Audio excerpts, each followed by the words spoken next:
Well, Etsy shares another reading on the consumer trading in the red. Now, this move to the downside coming despite the fact that it beat the street's estimates on some key metrics. E-commerce company here posting lackluster guidance, though, as it points to a slow start to its fiscal year. And that's why we're seeing shares in the red. So joining us now, talking about what's ahead for this company, I want to bring in JMP equity research analyst Nick Jones. Nick, it's good to see you here. So they did beat when it comes to their most recent quarterly results, but that guidance and the warning here of a softer 2024 pressuring shares. Do you think the move lower in the stock, is that warranted?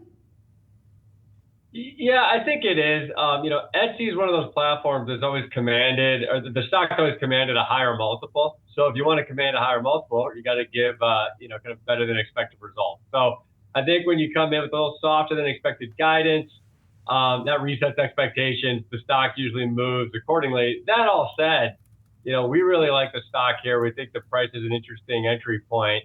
And there's a lot of green shoots in the business despite the slow start.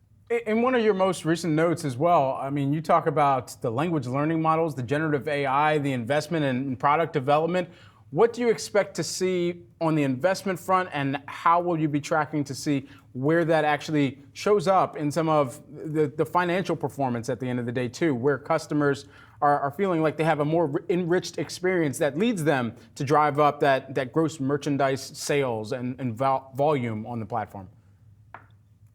It's a great question. I mean, one of Etsy's biggest opportunities is unlocking frequency, right? It's getting buyers to spend and then come back and do it more frequently.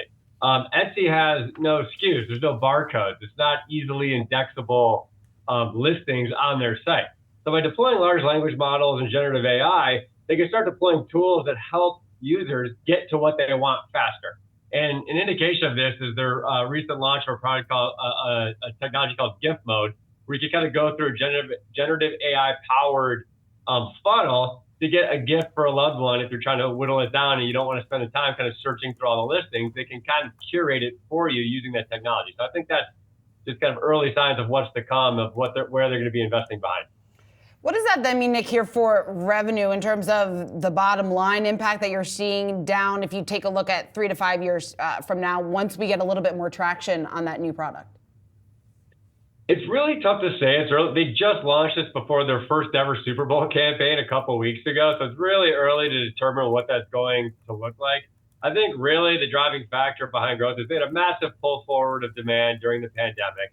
They've still maintained most of the buyers from that. They're lapping kind of tough comps.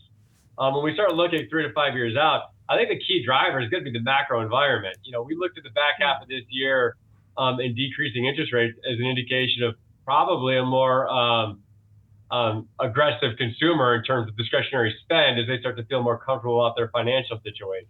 So I think the macro is really the driving factor of what things are going to look like. And all these investments today should just help them accelerate growth out the other side of the current kind of pressured consumer. Nick, very quickly here, you got Temu that ran like 15,000 commercials during the Super Bowl. You've got, on the other side, Shein that's looking to make a public debut. You've got fast fashion that absolutely just kind of drives so much of the clicks, the search on social media platforms as well. How does Etsy really maintain and retain consumer mind share in that environment? We only got about 20 seconds. Yeah, that's a great question. Really, Temu and Shein are flooding the ad markets with what appears to be a rational spend. So the real question mark, I think, for most investors are, how long will they keep this up? And do they pull back eventually, kind of bringing down cost per clicks for the rest of the e-commerce players? We don't really view them as a kind of an existential threat to Etsy, more as distorting the advertising market, making the LTV, the customer acquisition cost, a little more challenging for companies like Etsy. So near term, problematic for advertising. Long term, we don't really see them as direct competitors to Etsy. All right, Nick Jones, always great to have you inside here on Etsy.